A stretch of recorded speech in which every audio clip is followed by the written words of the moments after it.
কেতিয়া টকা সোমাব পাৰে অফলাইন কৰালে বেছি ভাল নে অনলাইন কৰালে বেছি ভাল কেৱাইসি কেনেকৈ কৰিব আধাৰ লিংক কেনেকৈ কৰিব জিঅ'টেক কৰোৱাৰ পাছতো আপোনাৰ ঘৰটো কেনসেল হৈ যাব পাৰে নমস্কাৰ স্বাগতম জনাইছো অন্য এটা নতুন ভিডিঅ'লে এটা গুৰুত্বপূৰ্ণ ভিডিঅ' লৈ আপোনালোকৰ ওচৰলৈ আহিছো যিসকলে চৰকাৰী ঘৰ পাব বিচাৰে বা চৰকাৰী ঘৰৰ কাৰণে যোগ্য হয় তেখেতলোকৰ বাবে এইটো ভিডিঅ' বহুতে গুৰুত্বপূৰ্ণ হ'ব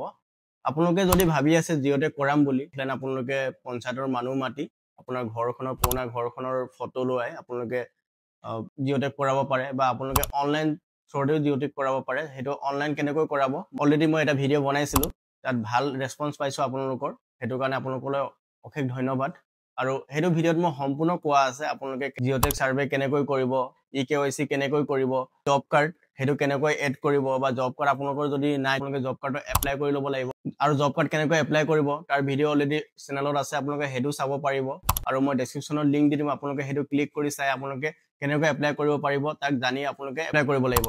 কাৰণ জব কাৰ্ডটো নহলে আপোনালোকে চৰকাৰী ঘৰৰ কাৰণে এপ্লাই কৰিব নোৱাৰে বা এই চৰকাৰী ঘৰ পাব নোৱাৰে কাৰণ জব কাৰ্ডৰ থ্ৰুদি আপোনালোকৰ পইচাটো সোমাব এই কাৰণে জব কাৰ্ড আপোনালোকে প্ৰথমতে এপ্লাই কৰি ল'ব লাগিব যদিহে আপোনালোকে চৰকাৰী ঘৰ বিচাৰে আৰু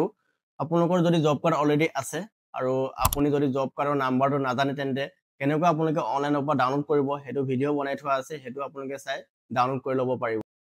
এতিয়া আজি ভিডিঅ'টো খুবেই গুৰুত্বপূৰ্ণ যিসকলে চৰকাৰী ঘৰ পাব বিচাৰে আৱাজ প্লাস বা চৰকাৰী ঘৰৰ ৰিলেটেড চাৰিটা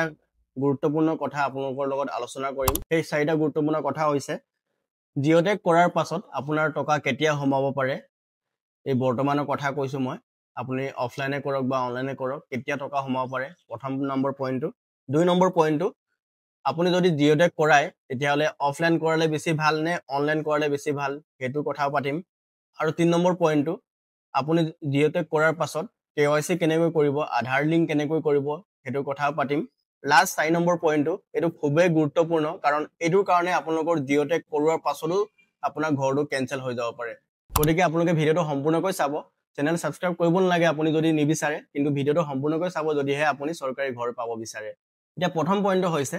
জিঅ'টেক কৰা ঘৰৰ লিষ্ট ইতিমধ্যে চৰকাৰৰ পৰা ৰিলিজ কৰিছে আহি গৈছে এতিয়া সেই টকা কেতিয়া সোমাব পাৰে হেতু কথা প্ৰথমতে আমি আলোচনা কৰিম পইণ্ট নম্বৰ 1 টো চাও এতিয়া নতুন লিষ্ট আহিছে সকলোৱে গম পাইছে কিন্তু কি হৈছে চৰকাৰৰ কিছুমান পুৰণা ঘৰৰ টকাও সোমোৱা নাই তেলকে কিছুমানৰ সেকেন্ড বিল ফসি আছে বা কিছুমানৰ থাৰ্ড বিল ফসি আছে ঘৰ কমপ্লিট হোৱাৰ পাছতো কিছুমানৰ টকা সোমোৱা নাই তেনেকুৱা পৰিস্থিতি হৈ আছে কিয় হৈ আছে হেতু আপোনালোকে অলপ কথাটো বুজিবলৈ চেষ্টা কৰক কাৰণ এতিয়া ইলেকশন আহি আছে 2026 চনৰ ইলেকশন হ'ব আৰু চৰকাৰে কেতিয়াও এনেকুৱা ধৰণৰ কামবোৰত যত নেকি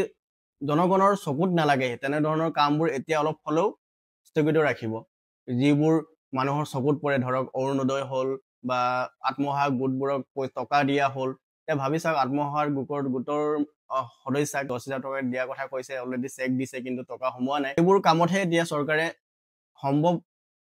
টকাবোৰ ব্যৱহাৰ কৰিব কাৰণ ইমান পুৰণা ঘৰবোৰৰ টকাও এতিয়ালৈকে কমপ্লিট দিয়া নাই সেকেন্ড বিল থাৰ্ড বিল পেন্ডিং হৈ আছে গতিকে এই যোনটো নতুন জিঅ'টেকৰ লিষ্টৰ টকা সম্ভৱ এতিয়া টকাবোৰ নোহোমাব হয় লিষ্টটো দিছে এটো সকলোৱে গম পাইছে কিন্তু হেতু টকাৰ কাৰণে আপোনালোকে এতিয়া ইমান মাথা মাৰিব নালাগে ইলেকশনটো হোৱাৰ পাছতে মেবি দিব পাৰে হেতু হৈছে 1 নম্বৰ পইণ্টটো আৰু 2 নম্বৰ পইণ্টটো এটো খুবেই গুৰুত্বপূৰ্ণ আপুনি যদি জিঅ'টেক কৰায় তেতিয়াহলে এই জিঅ'টেক আপোনালোকে অনলাইন কৰালে বেছি ভাল নে অফলাইন কৰিলে বেছি ভাল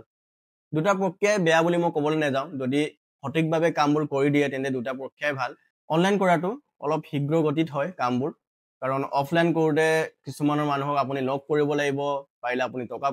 টকা পইচা খৰচ কৰিবলগীয়া হয় কিন্তু অনলাইন কৰিলে আপোনালোকৰ এটা পৰ্যায়তে গোটেইখিনি কাম হৈ যায় কেনেকৈ হৈ যায় হেতু কথা আপোনালোকক কম চাওক আপোনালোকে যদি অফলাইন কৰে তেতিয়া প্ৰথম আপোনালোকে পঞ্চায়ত অফিচৰ মানুহ মাতাই আপোনালোকে ফটো মাৰাব লাগিব তাৰ পাছত লিষ্টটো যাব চৰকাৰলৈ তাৰ পৰা ঘূৰি আহিব তাৰ পৰা ঘূৰি অহাৰ পাছত আপোনালোকে আকৌ আধাৰ লিংক কৰিব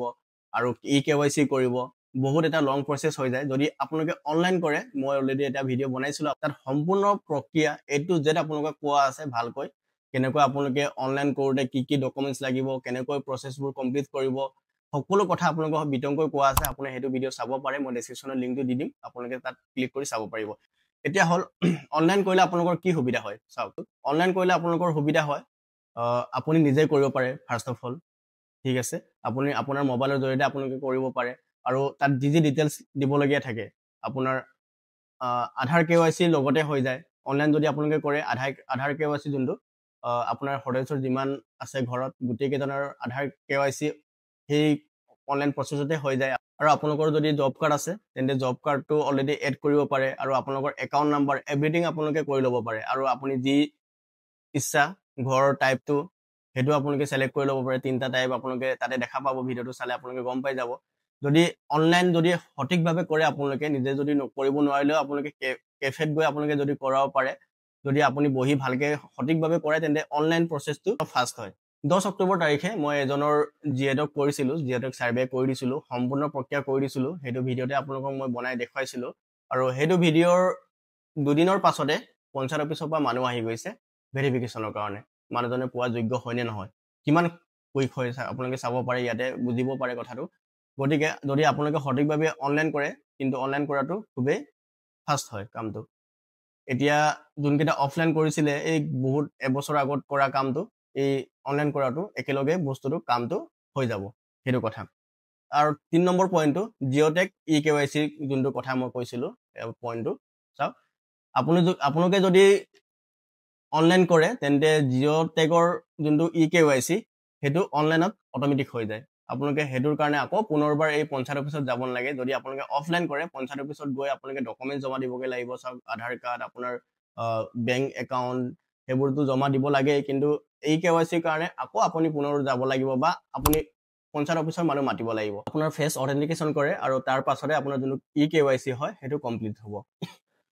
আৰু 4 নম্বৰ পইণ্টটো এইটো খুবেই গুৰুত্বপূৰ্ণ, কাৰণ এইটোৰ কাৰণে কিছুমানৰ জিঅ'টেক কৰাৰ পাছতো ঘৰ কেঞ্চেল হৈ যায়। কিয় কেঞ্চেল হৈ যায় সেইটো কথা মই আপোনালোকক কওঁ। চাওক,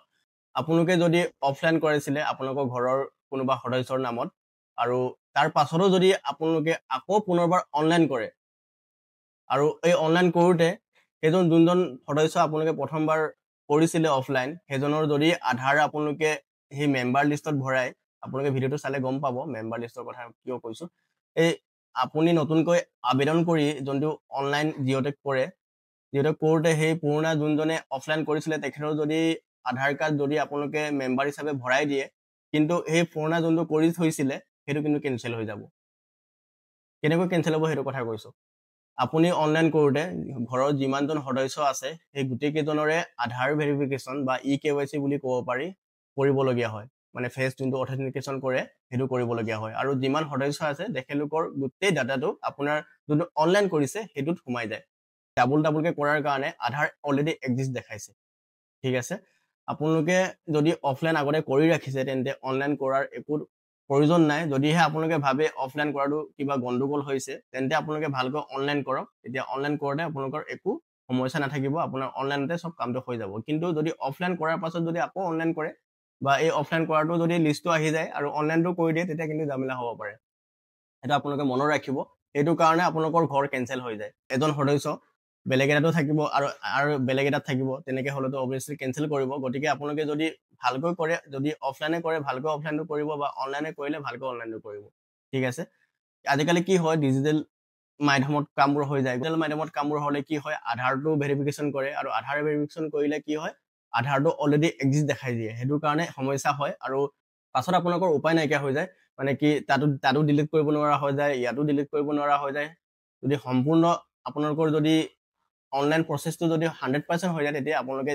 এডিটো কৰিব নোৱাৰে, ডিলিটো কৰিব নোৱাৰে। সেইটো কাৰণে সমস্যা হৈ যায়। সেইকাৰণে আপোনালোকে ভালকৈ ভাবি চিন্তি কামটো কৰিব। যদি অফলাইন কৰিছে সঠিককৈ কৰক, ভালকৈ কৰক অফলাইনতে, আৰু যদি অনলাইন কৰিছে অনলাইনত ভালকৈ কৰক, তেতিয়া আপোনালোকৰ অনলাইনতে কামটো হ'ব। আৰু মই ভাবোঁ অনলাইন যদি আপোনালোকে কৰে অনলাইনটোৱে ফাষ্টেষ্ট প্ৰচেছ হয় যদি আপোনালোকে ভালকৈ নিজেও যদি কৰে। আৰু অনলাইন কৰিলে কি হয় আপোনালোকে ডাটাবোৰ ভালকৈ আপুনি নিজে যদি কৰে ডাটাবোৰ ভালকৈ আপোনালোকে ফিল আপ কৰিব পাৰে। যদি নাজানে আপোনালোকে গুগল কৰি বা কিবা কৰি আপোনালোকে ভিডিঅ' চাই আপোনালোকে কামটো কৰিব পাৰে। আৰু অফলাইন প্ৰচেছত কি হয় অফিচৰ মানুহবোৰে কিছুমানে ভালকৈ কৰি দিয়ে, কিছুমানে বেয়াকৈ কৰি দিয়ে, কিবা কিবি ভুল কৰি দিয়ে, আৰু কিছুমানে জব কাৰ্ড পেণ্ডিং কৰি ৰাখি দিয়ে, জব কাৰ্ডটো এড নকৰে, জব কাৰ্ড ডাটা নাপায়, আৰু কিছুমানে আপোনাৰ বেংক ডিটেইলছ নিদিয়াকৈ ৰাখি দিয়ে। মই বহুতৰে দেখিছোঁ। মই কালি এজন পঞ্চায়ত অফিচৰ মানুহৰ লগ কৰিও কথা পাতিছোঁ। তেনেকুৱা সমস্যা হয়। আৰু তেখেতলোকে গমো নাপাইছিলে যে অনলাইন কৰিব পাৰে বুলি তেখেতলোকে ভাবি আছিলে এই যোনজন পঞ্চায়ত অফিচৰ মানুহ মই লগ পাইছিলোঁ তেখেতে ভাবি আছিলে কি পঞ্চায়ত অফিচৰ মানুহে অকল কৰিব পাৰে তেখেতেও গম পোৱা নাছিলে যে অনলাইন কৰিব পাৰে বুলি আজিকালি গতিকে সেইটোৱে কথাটো আছিলে আপোনালোকে যিটো কৰে যিটো প্ৰক্ৰিয়াৰ জৰিয়তে কৰে আপোনালোকে অনলাইনে হওক অফলাইনে হওক ভালকৈ কৰিব কামটো কাৰণ আপোনাৰ এটা সৰু মিষ্টেকৰ কাৰণে আপোনাৰ ঘৰ ডিলেট হৈ যাব পাৰে বা জিঅ'টেক কৰা লিষ্ট আপোনাৰ ডিলেট হৈ যাব পাৰে সেইটো আপোনালোকে মনত ৰাখিব